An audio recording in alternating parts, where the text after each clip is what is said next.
नमस्कार दोस्तों, audio insight में आपका स्वागत है। दोस्तों, पर्सनल एंड प्रोफेशनल सक्सेस कैसे विकसित किया जाए, यह ऑडियो बुक अनुशासन बनाने और बुरी आदतों को तोड़ने के लिए व्यावहारिक सुझाव और रणनीतियां प्रदान करेगा। दोस्तों, आज हम जानेंगे कि कैसे अपने लक्ष्यों को प्राप्त करने के लिए सेल्फ कंट्रोल और मेंटल दृढ़ता का उपयोग कैसे करें। दोस्तों, यह बुक इस बात की पूरी जिम्मेदारी लेती है कि आप अभी कहां हैं और अगले 5, 10, 15 या 20 वर्षों में कहां होना चाहते हैं। आप जिस जीवन की इच्छा रखते हैं उसे प्राप्त करने के लिए आवश्यक सबसे महत्वपूर्ण स्किल विकसित करेंगे। वह स्किल है सेल्फ डिसिप्लिन। दोस्तों, सेल्फ डिसिप्लिन एक बड़े लक्ष्य को प्राप्त करने के लिए बाहरी मांगों के सामने अपनी भावनाओं, व्यवहार और इच्छाओं को नियंत्रित करने की क्षमता है। सेल्फ डिसिप्लिन एक कुंजी की तरह है। यह व्यक्तिगत पूर्ति का द्वार खोलती है और उस जीवन का द्वार खोलती है जिसका आप सपना देख रहे हैं। यह पुस्तक आपको ये 3 कार्य करने में मदद करेगी। 1. ऐसी आदतें बनाएं जो आपके जीवन को बदल दें। 2. आत्म अनुशासन की बेहतर समझ प्राप्त करें और यह आपके जीवन में कितना महत्वपूर्ण है। 3. अपनी आदतों पर नियंत्रण रखें ताकि आप अपने जीवन पर नियंत्रण रख सकें। दोस्तों, हम बात कर रहे डैनियल वॉल्टर द्वारा लिखित the power of discipline book, जो एक सेल्फ हेल्प पुस्तक है। यह पुस्तक सेल्फ डिसिप्लिन को मजबूत करने और उन व्यवधानों पर काबू पाने के लिए कई psychological and philosophical scientific facts, सिद्धांत, कानून और निर्देश प्रदान करती है जो हमें हमारे महान लक्ष्यों को प्राप्त करने से रोकते हैं। दोस्तों, इस पुस्तक में 17 अध्याय दिए गए जिन पर हम एक एक करके चर्चा करेंगे। Chapter 1, self discipline, the biological argument. दोस्तों, सफलता की ओर आपका पहला कदम यह जानना है कि आपके लक्ष्य क्या हैं और आप क्या हासिल करना चाहते हैं। इस बारे में सोचने के लिए कुछ समय निकालें कि आप क्या हासिल करना चाहते हैं और फिर उसे हासिल करने के लिए आपको क्या करने की आवश्यकता होगी। यदि आप वास्तव में उन लक्ष्यों को प्राप्त करना चाहते हैं तो आपको कुछ वास्तविक प्रयास करने की आवश्यकता होगी। जैसे जैसे हम अपने लक्ष्य की ओर अग्रसर होते हैं तो रास्ता एक मोड़ लेता है, उन रणनीतियों और सकारात्मक आदतों पर ध्यान केंद्रित करता है जो हमारे सेल्फ डिसिप्लिन को बढ़ा सकते हैं। दोस्तों, यह सिर्फ प्रवृत्तियों को पहचानने के बारे में नहीं है, यह परिवर्तन का मार्ग प्रशस्त करने के बारे में है। जीवन के किसी भी क्षेत्र में महत्वपूर्ण सफलता प्राप्त करने के इच्छुक किसी भी व्यक्ति के लिए सेल्फ डिसिप्लिन महत्वपूर्ण है। यह इच्छा शक्ति के प्रयोग से कहीं अधिक है। यह लॉन्ग टर्म आकांक्षाओं के साथ कार्यों को नियोजित करने का एक निरंतर किया गया प्रयास है। धारणाओं को दूर करना और आत्म अनुशासन की वास्तविक प्रकृति को पहचानना व्यक्तियों को व्यावहारिक, टिकाऊ तरीके से इस आवश्यक गुण को विकसित करने में सक्षम बनाता है। डैनियल वॉल्टर की अंतर्दृष्टि निरंतर सफलता और व्यक्तिगत विकास प्राप्त करने की नींव के रूप में आत्म अनुशासन की शक्ति और महत्व की सराहना करने के लिए एक मजबूत रूपरेखा प्रदान करती है। Chapter 2, the benefits of self discipline. दोस्तों, जीवन के हर क्षेत्र के लिए सेल्फ डिसिप्लिन की आवश्यकता होती है, लेकिन अधिकांश लोगों को इसका एहसास नहीं होता है क्योंकि समाज ने हमें ऑटो पायलट पर जीवन जीना सिखाया है। मेरा मानना है कि परिवार के टूटने का सबसे मुख्य कारण सेल्फ डिसिप्लिन की कमी है। सेल्फ डिसिप्लिन से जुड़े कई लाभ हैं, जैसे आपका कॉन्फिडेंस बढ़ाता है, बेहतर रिश्ते बनाता है, आप नाराज होना बंद कर देंगे, जोखिम भरे व्यवहार से बचना सीखेंगे। Chapter 3, the status quo bias, why we resist change. दोस्तों, ऑथर का कहना है कि मैं आपके सेल्फ डिसिप्लिन में सुधार लाने की इच्छा के लिए आपकी सराहना करता हूं, लेकिन यह समझना महत्वपूर्ण है कि यह कोई आसान काम नहीं है। अपनी यात्रा के दौरान आप मानसिक रुकावटों का अनुभव करेंगे जो आपको आगे बढ़ने से रोकेंगी। कुछ लोग इस प्रकार की बाधा आने पर पूरी तरह से हार मान लेते हैं और मान लेते हैं कि यह रास्ता केवल चुनिंदा लोगों के लिए है। हालांकि जब आप आत्म अनुशासन के मनोविज्ञान से परिचित होते हैं तो आपके लिए ऐसी चुनौतियों से पार पाना आसान हो जाएगा जो इस अध्याय का मुख्य फोकस है। दोस्तों, आप स्टेटस क्वो बायस अर्थात यथास्थिति पूर्वाग्रह नामक एक मनोवैज्ञानिक घटना के बारे में जानेंगे और यह कैसे सबसे आत्म अनुशासित और दृढ़ व्यक्तियों पर हमला कर सकता है। दोस्तों, एक बार जब आप समझ जाते हैं कि यह कैसे काम करता है तो आप इसके खिलाफ लड़ सकते हैं और अपने लक्ष्यों की ओर आगे बढ़ना जारी रख सकते हैं। जैसे द संक कॉस्ट फैलेसी अर्थात स्वयं हार मानना, लॉस अवर्जन थ्योरी। यह बताता है कि लोग लाभ की तुलना में हानि को ज्यादा महत्व देते हैं, जैसे पछतावे का डर। चैप्टर 4, एक रियलिटी चेक, दी डनिंग क्रूगर इफेक्ट। दोस्तों, आत्मविश्वास बहुत बड़ी चीज है। यह महत्वपूर्ण है कि आप जानें कि आप किसमें अच्छे हैं और आपको उस क्षेत्र में खुद पर संदेह नहीं है। हालांकि यह भी उतना ही महत्वपूर्ण है कि आप अपनी कमजोरियों से परिचित हों। इस अध्याय में आप अपनी दक्षताओं का आकलन करने में असमर्थता से जुड़े खतरों के बारे में जानेंगे और आप इससे अपनी रक्षा कैसे कर सकते हैं। दी डनिंग क्रूगर इफेक्ट। दोस्तों, डनिंग क्रूगर का प्रभाव तब होता है जब कोई व्यक्ति न केवल एक निश्चित क्षेत्र में अक्षम होता है, बल्कि यह महसूस करने में भी विफल रहता है कि वह इसमें कितना बुरा है। The relationship between self discipline and the Dunning Kruger effect. दोस्तों, आत्म अनुशासन और डनिंग क्रूगर बीच क्या संबंध है? सेल्फ डिसिप्लिन और सेल्फ कंट्रोल एक स्किल है, जिसका अर्थ है कि इन क्षेत्रों में आपकी क्षमता को कम आंकना संभव है। आप किसी चीज में जितना गहराई से उतरते हैं, उतना ही अधिक आपको एहसास होता है कि इसके बारे में सीखने के लिए कितना कुछ है। चैप्टर 5, दैनिक आदतें स्वास्थ्य और स्वच्छता को बढ़ावा देने के लिए। दोस्तों, आदतें नियमित व्यवहार हैं जो बिना किसी सचेतन विचार के किए जाते हैं। हम में से अधिकांश को सुबह अपने दांत ब्रश करने के लिए किसी प्रेरणा की आवश्यकता नहीं होती है। दोस्तों, ऐसा क्या है जो सफल लोगों को कम सफल लोगों से अलग करता है? उत्तर वास्तव में जितना आप सोच सकते हैं उससे अधिक सरल है। वे आदतें जिनका वे हर दिन पालन करते हैं। लेकिन यदि आप अपनी आदतों को बदलना चाहते हैं तो आपको सबसे पहले यह पहचानना होगा कि आपकी वर्तमान आदतें काम नहीं कर रही हैं। आपको शायद इस बात का एहसास भी नहीं होगा कि आपकी आदतें या व्यवहार का पैटर्न आप पर नकारात्मक प्रभाव डाल रहा है। इसलिए अपने दिमाग को यह पहचानने के लिए प्रशिक्षित करना महत्वपूर्ण है कि आपके लिए क्या काम कर रहा है और क्या नहीं। जब आप ऐसा करते हैं तो आप बुरी पुरानी आदतों को बाहर निकाल सकते हैं और नई अच्छी आदतें विकसित कर सकते हैं, जैसे सुबह की दिनचर्या, दैनिक लक्ष्य निर्धारित करना, अच्छी नींद। सफल लोग अपनी दिनचर्या में कई आदतें शामिल करते हैं, लेकिन अपने शोध के दौरान मैंने पाया है कि सफल लोग 2 चीजें हैं जो सुबह 8 बजे से पहले करते हैं: प्रेयर करना, मेडिटेशन करना, बुक्स रीड करना। Chapter 6, tips for building better habits. दोस्तों, बेटर हैबिट्स बिल्ड करने के लिए ऑथर ने कुछ रूल्स की बात की है। The 40% rule. यदि आप जिम में वजन उठाते हैं तो सब कुछ दिमाग से शुरू होता है। आप जानते हैं कि एक निश्चित संख्या में दोहराव के बाद आपका शरीर ऐसा महसूस करता है जैसे वह नहीं कर सकता। लेकिन 40% नियम कहता है कि जब मन शरीर को यह बताना शुरू कर देता है कि यह वह है थके हुए, हम अपनी क्षमता का केवल 40% ही हासिल कर पाए हैं। लेकिन आपको यह विश्वास करने के लिए चुनना होगा कि आप में अभी भी 60% और बचा हुआ है। अपने आप को पुश करके 40% सीमा पार करने के बाद आपको अपने मेंटली और फिजिकली दर्द को स्वीकार करना होगा। The placebo effect. दोस्तों, कई स्टडी इस बात की पुष्टि करते हैं कि हमारी शारीरिक क्षमताएं हमारी मानसिक शक्ति से निर्धारित होती हैं।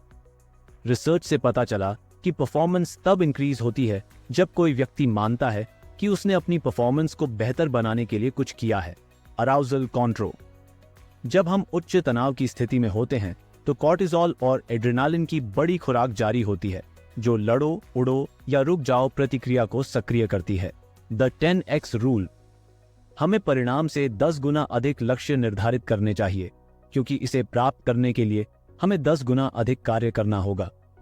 10 गुना नियम का उद्देश्य हमें अपनी संभावनाओं और अपने लक्ष्यों को प्राप्त करने के लिए उठाए जाने वाले कदमों के बारे में सोचने के तरीके का मूल्यांकन करने के लिए मजबूर करना है।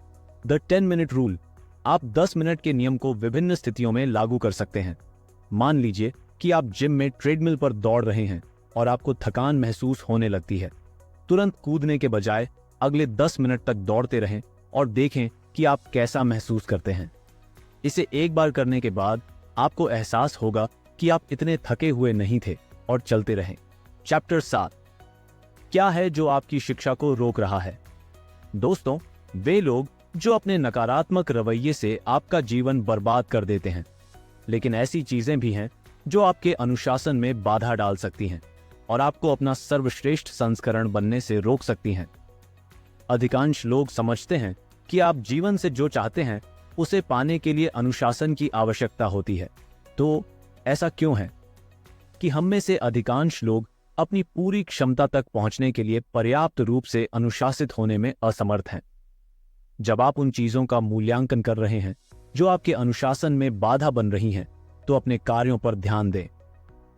क्या ऐसे कोई तरीके हैं जिनसे आप स्वयं को नुकसान पहुंचा रहे हैं? अनुशासन के बारे में कुछ भी सुखद नहीं है, लेकिन हम इसे अपने लिए कठिन भी बना सकते हैं। Chapter 8, get comfortable with being uncomfortable. दोस्तों, सेल्फ डिसिप्लिन के बारे में कुछ भी आरामदायक नहीं है। आपको जंक फूड खाने या अपना पसंदीदा टीवी शो देखने के लिए अनुशासन की आवश्यकता नहीं है, क्योंकि आप उन चीजों को करने का आनंद लेते हैं जब तक उनमें कुछ हासिल करने की तीव्र इच्छा न हो। अधिकांश लोग स्वयं को आत्म अनुशासन की असुविधा के अधीन नहीं करेंगे। जब आप उन चीजों का मूल्यांकन कर रहे हैं जो आपके अनुशासन में बाधा बन रही हैं, तो अपने कार्यों पर ध्यान दें। क्या ऐसे कोई तरीके हैं जिनसे आप स्वयं को नुकसान पहुंचा रहे हैं? अनुशासन के बारे में कुछ भी सुखद नहीं है, लेकिन हम इसे अपने लिए कठिन भी बना सकते हैं। दोस्तों, जब भी आपको कुछ ऐसा करने की इच्छा महसूस हो जिसके बारे में आप जानते हो कि इससे आपको कोई फायदा नहीं होने वाला है, तो इन स्टेप्स को फॉलो करें। इस बात पर ध्यान दें कि आपके शरीर में यह इच्छा कहां से आ रही है। उसी तरह संगीत आपको अपना सिर हिलाने या अपने पैर थिरकाने की इच्छा देता है। अधिकांश इच्छाएं शरीर में कहीं न कहीं महसूस होती हैं। एक बार जब आप पता लगा लें कि इच्छा कहां से आ रही है, तो अपना सारा ध्यान उस क्षेत्र पर केंद्रित करें और अपनी संवेदनाओं का निरीक्षण करें। अपनी सांसों पर ध्यान केंद्रित करते हुए 2 मिनट बिताएं। कल्पना करें कि आप जो भी अनुभूति और आग्रह महसूस कर रहे हैं वह एक लहर है। जैसे जैसे इच्छा तीव्र होती है और वैसे कम हो जाती है, इसे एक लहर के रूप में देखें जो उठती और गिरती है। जैसे जैसे इच्छा शांत होती है, आप अपने परिवर्तनों पर ध्यान दें। अपने लक्ष्यों तक पहुंचने के लिए आपको अपनी मंजिल तक पहुंचाने के लिए एक प्रणाली विकसित करनी होगी, और यदि आप सही प्रणाली का पालन नहीं करते हैं तो आपके सपने कभी भी वास्तविकता नहीं बनेंगे। Chapter 9, focus on system. दोस्तों, सभी सफल लोगों के कुछ लक्ष्य होते हैं। हाँ, यह सच है, लोग वजन घटाने के लक्ष्य, वित्तीय लक्ष्य, शैक्षणिक लक्ष्य, संबंध लक्ष्य निर्धारित करते हैं, लेकिन कितने लोग वास्तव में उन लक्ष्यों को प्राप्त करते हैं? शोध से पता चलता है कि बहुत कम लोग अपने लक्ष्य हासिल कर पाते हैं। दोस्तों, जीतने वालों को हारने वालों से क्या अलग करता है? ओलंपिक में भाग लेने वाला हर व्यक्ति जीतना चाहता है, और नौकरी के लिए साक्षात्कार के लिए जाने वाला हर व्यक्ति नौकरी पाना चाहता है। तो ऐसा क्यों है कि केवल एक ही व्यक्ति को स्वर्ण पदक मिलता है और केवल एक ही व्यक्ति को नौकरी मिलती है? वो इसलिए दोस्तों, विनर्स ने सही प्रणाली या रणनीति का उपयोग किया, हारने वालों ने नहीं किया। दोस्तों, यदि आप अपनी आदतें नहीं बदलते हैं तो लक्ष्य लंबे समय तक टिकते नहीं हैं। अपने लक्ष्यों तक पहुंचना आपकी खुशी पर एक सीमा लगा देता है। अगर मुझे जितना वजन घटाना हो और मैं उस वजन तक पहुंच सका तो मुझे खुशी होगी। अगर मैं एक नया घर खरीदने के लिए पर्याप्त पैसा कमा सका तो मुझे खुशी होगी। जब हमारी बुरी आदतें आदर्श बन जाती हैं, तो यह बहाना बनाना आम बात है कि हम अच्छी आदतों में फिट होने के लिए बहुत व्यस्त हैं। इस तथ्य के बावजूद कि हमने सोशल मीडिया पर स्क्रॉल करने में कुछ घंटे ही बिताए हैं। आपकी पहचान आपको अच्छी आदतें बनाने से रोकेगी, और प्रगति करने के लिए आपको अपनी वर्तमान आदतों को सीखने में समय लगाना होगा। चैप्टर 10, जैन दर्शन और लक्ष्य प्राप्ति। यह आत्म अनुशासन के जीवन के लिए एक महान आधार है। जैन बौद्धों का मानना है कि अतीत या भविष्य के बजाय वर्तमान पर ध्यान केंद्रित करना महत्वपूर्ण है। उनका तर्क है कि अतीत पहले ही घटित हो चुका है और हम उसे बदल नहीं सकते। यह हमारी धारणाओं और यादों का एक संग्रह मात्र है। और भविष्य, खैर, यह अभी तक नहीं हुआ है, और हमें इस बात की चिंता करके अपनी वर्तमान गतिविधियों को स्वयं प्रतिबंधित नहीं कर सकते। हालांकि शाओलिन भिक्षुओं की जीवन शैली औसत व्यक्ति से बहुत अलग है, लेकिन उनमें उत्पादक लोगों के साथ एक चीज समान है, वे डेली रूटीन को फॉलो करते हैं। Chapter 11, meditation for self discipline and focus. दोस्तों, यह पुस्तक आत्म अनुशासन विकसित करने में गहन ध्यान और ध्यान के महत्व पर जोर देती है। लेखक बताते हैं कि गहरे ध्यान और ध्यान के माध्यम से अपने आंतरिक विचारों के संपर्क में आकर आप अपने विचारों और भावनाओं को नियंत्रित करना सीख सकते हैं और बेहतर आत्म अनुशासन विकसित कर सकते हैं। अच्छी आदतें विकसित करते समय लक्ष्य छोटी शुरुआत करना और फिर बड़ा करना है। इसलिए यह सलाह दी जाती है कि आप दिन में 10 मिनट से शुरुआत करें, सुबह 5 मिनट और शाम को 5 मिनट। अब से मेडिटेशन को अपने जीवन का एक मुख्य हिस्सा बनाएं। चैप्टर 12, क्यों आप कभी भी कुछ भी करने की कोशिश नहीं करनी चाहिए। दोस्तों, बेहतर आत्म अनुशासन की अपनी यात्रा में सबसे उपयोगी चीजों में से एक जो आप अभी कर सकते हैं वह है अपनी डिक्शनरी से प्रयास शब्द को हटाना। यह छोटा सा बदलाव आपके खुद को देखने के तरीके को बदल देगा और आपके आत्मसम्मान को बढ़ा देगा। जब आप इस बारे में आश्वस्त होते हैं कि आप किस दिशा में जा रहे हैं और आप वहां कैसे पहुंचेंगे, तो आपके अपने टारगेट पर पहुंचने की संभावना अधिक होती है, क्योंकि आपके पास स्पष्ट विचार होता है कि आप कहां जाना चाहते हैं। चैप्टर 13, आप क्या हो, विनर या लूजर। दोस्तों, यदि आप इस बात को लेकर असमंजस में हैं कि अपने लिए क्या लक्ष्य निर्धारित करें, तो यह निर्णय लेने से शुरुआत करें कि यदि आप जीवन में और कुछ नहीं करते हैं तो आप अपनी पूरी क्षमता तक पहुंच पाएंगे। आप पाएंगे कि अपनी पूरी क्षमता तक पहुंचने के लिए आपको सेल्फ अवेयरनेस और सेल्फ डिसिप्लिन के कॉम्बिनेशन की आवश्यकता है। दोस्तों, बड़ी छलांग न लगाएं। अपने लक्ष्य की ओर छोटे छोटे कदम उठाने के लिए भी उतने ही आत्म अनुशासन की जरूरत होती है जितना बड़े कदम उठाने के लिए। जब आप पहली बार अपनी मंजिल की ओर बढ़ना शुरू करते हैं तो बड़े कदम उठाकर जितनी जल्दी हो सके वहां पहुंचने की कोशिश करना आकर्षक होता है। ऑथर कहते हैं, don't cut corners, let's go back to the doing and trying. Celebrate your wins, repetition is the key to success. आप जो भी लक्ष्य हासिल करना चाहते हैं, याद रखें, आप जिस पर ध्यान केंद्रित करना चुनते हैं वही आपको आकर्षित करेगा। जब तक आप लगातार कार्य करते हैं और खुद पर विश्वास करते हैं तो आप जो चाहोगे उसे हासिल करोगे। Chapter 14, fall in love with the process. दोस्तों, बहुत से लोग अपने जुनून को खोजने, लक्ष्य निर्धारित करने और एक प्रणाली स्थापित करने के बारे में उत्साहित हो जाते हैं, लेकिन जब उनके लक्ष्यों को प्राप्त करने के लिए आवश्यक काम की मात्रा सामने आती है तो वे हार मान लेते हैं। समस्या यह है कि मनुष्य अपने सुविधा क्षेत्र से बाहर निकलना पसंद नहीं करते।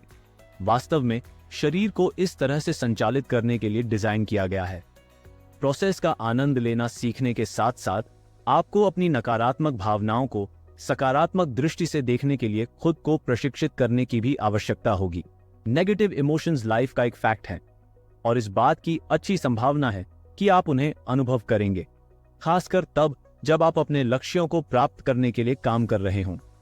हालांकि एक बार जब आप नेगेटिव इमोशंस के प्रति अपनी धारणा बदल लेते हैं तो वे आपके लिए काम करना शुरू कर देंगे। Chapter 15, how to make your negative emotions work for you and not against you. दोस्तों, इससे कोई फर्क नहीं पड़ता कि आप कितने पॉजिटिव हैं या आप अपने लक्ष्य को प्राप्त करने के कितने करीब हैं। उदासी, निराशा, क्रोध और हताशा जैसे इमोशंस आपको किसी न किसी बिंदु पर घेर लेंगे। इंसान होने का मतलब भावनाओं के पूरे स्पेक्ट्रम का अनुभव करना है। अपने एडवांटेज के लिए एंगर और रेज का उपयोग कैसे करें। जब आप छोटे थे तो जो लोग आपका मजाक उड़ाते थे और ताने मारते थे, उन्हें यह साबित करने की इच्छा कि आप कुछ सार्थक करने और दुनिया पर सकारात्मक प्रभाव डालने में सक्षम हैं, आपको आगे बढ़ने के लिए आवश्यक ईंधन प्रदान करेगी। अपने एडवांटेज के लिए एंजाइटी का उपयोग कैसे करें। डर को एक स्वाभाविक मानवीय भावना के रूप में स्वीकार करें और फिर एक समय में एक कदम अपने लक्ष्य की ओर बढ़ने का प्रयास करें। हर कोई जीवन में डर का अनुभव करता है, लेकिन जो लोग इस पर काबू पाते हैं और जो नहीं जीतते हैं, उनके बीच अंतर यह है कि आप अपने डर को पैरालाइज बनाने की अनुमति देने के बजाय अपने लाभ के लिए उसका उपयोग कर सकते हैं। Chapter 16, the Pareto principle and Sturgeon's law. दोस्तों, स्टर्जन का कानून में जिस तरह से आलोचकों ने साइंस फिक्शन शैली को निम्न गुणवत्ता वाला करार दिया था, उससे वह निराश हो गए थे।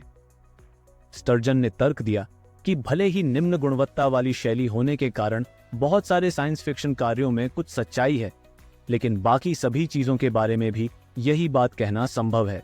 द परेटो प्रिंसिपल, इसे 80/20 रूल भी कहते हैं। यह विचार है कि 80% परिणाम 20% कारणों से आते हैं। इसे जीवन के कई क्षेत्रों में लागू किया जा सकता है, जिसमें कार्य, करियर और व्यवसाय शामिल हैं। इन लॉज को अपने जीवन में कैसे लागू करें? सबसे पहले हमें यह स्वीकार करना होगा कि यह क्या उच्चतम परिणाम देगा और क्या नहीं। इसका आश्वासन दिए बिना कड़ी मेहनत करना आदर्श है। Spurgeon's law and the Pareto principle आपको व्यापक दृष्टिकोण रखने में मदद करते हैं, जो आपके लक्ष्यों की ओर काम करते समय आपके आत्म अनुशासन और गति को बनाए रखने के लिए आवश्यक है। शीर्ष प्रदर्शन करने वाले हर समय असफल होते हैं, लेकिन वे समझते हैं कि उन्हें जीवन के लिए तैयार होने के लिए केवल कुछ बड़ी सफलताओं की आवश्यकता है। यही सिद्धांत आप पर भी लागू होता है।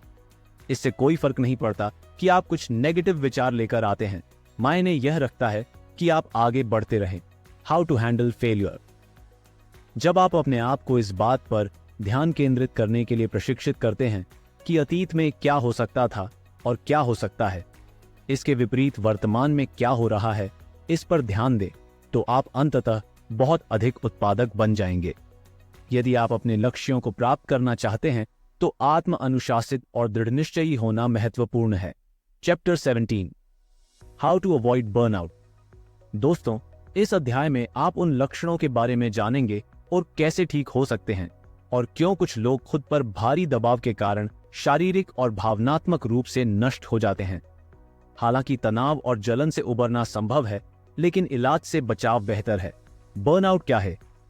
दोस्तों, तनाव जीवन का एक सामान्य हिस्सा है, चाहे आप इसे दैनिक, साप्ताहिक या साल में एक बार अनुभव करें। आप इसे किसी न किसी बिंदु पर अनुभव करेंगे। जब आपकी परिस्थितियां विकट हो जाती हैं, तो सीधे सोचना या कुछ भी उत्पादक करना कठिन हो जाता है। बर्नआउट एक शारीरिक और मानसिक स्थिति है जो खराब मूड, थकावट, निर्णय लेने में असमर्थता और निराशा का कारण बनती है। दोस्तों, आराम करने के लिए समय निकालें। जब आप आराम करने के लिए समय निकालते हैं तो सुनिश्चित करें कि आप इसे ठीक से कर रहे हैं, जिसका अर्थ है काम के बारे में सभी विचारों को छोड़ देना। अधिकांश लोग किसी प्रोजेक्ट की शुरुआत में प्रेरित और उत्साहित होते हैं, जो अच्छी बात है, लेकिन आपको यह भी ध्यान में रखना चाहिए कि चीजें हमेशा योजना के अनुसार काम नहीं कर सकती हैं। यही कारण है कि आपको काम करने के लिए एक रूपरेखा की आवश्यकता होती है। दोस्तों, ऑथर शेड्यूल के इंपॉर्टेंस के बारे में बताते हैं। किसी भी प्रोजेक्ट की शुरुआत में शेड्यूल बनाने के लिए समय निकालें। इस तरह आप एक रियलिस्टिक एस्टिमेट लगा सकते हैं कि आपको परियोजना में कितना समय लगाने की आवश्यकता होगी। दोस्तों, आपने ये ऑडियो बुक अंत तक सुना है, इसलिए आप न तो एवरेज पर्सन हैं, न ही आप सामान्य हैं, आप एक असाधारण व्यक्ति हैं। मैं ये बात इतने विश्वास से कैसे कह सकता हूं? क्योंकि आपने कुछ ऐसा हासिल किया है जो ज्यादातर लोग कभी पूरा नहीं कर पाते। दोस्तों, सफलता यूं ही नहीं मिलती। यह छोटी डेली रूटीन की चीजों में अनुशासन में रहने का परिणाम है। जिम रोहन कहते हैं, आपको व्यक्तिगत जिम्मेदारी लेनी होगी। आप परिस्थितियों, मौसमों या हवा को नहीं बदल सकते, लेकिन आप स्वयं को बदल सकते हैं। दोस्तों, वीडियो अच्छा लगा हो तो लाइक एंड शेयर करें और ऑडियो इनसाइट को सब्सक्राइब करना न भूलें।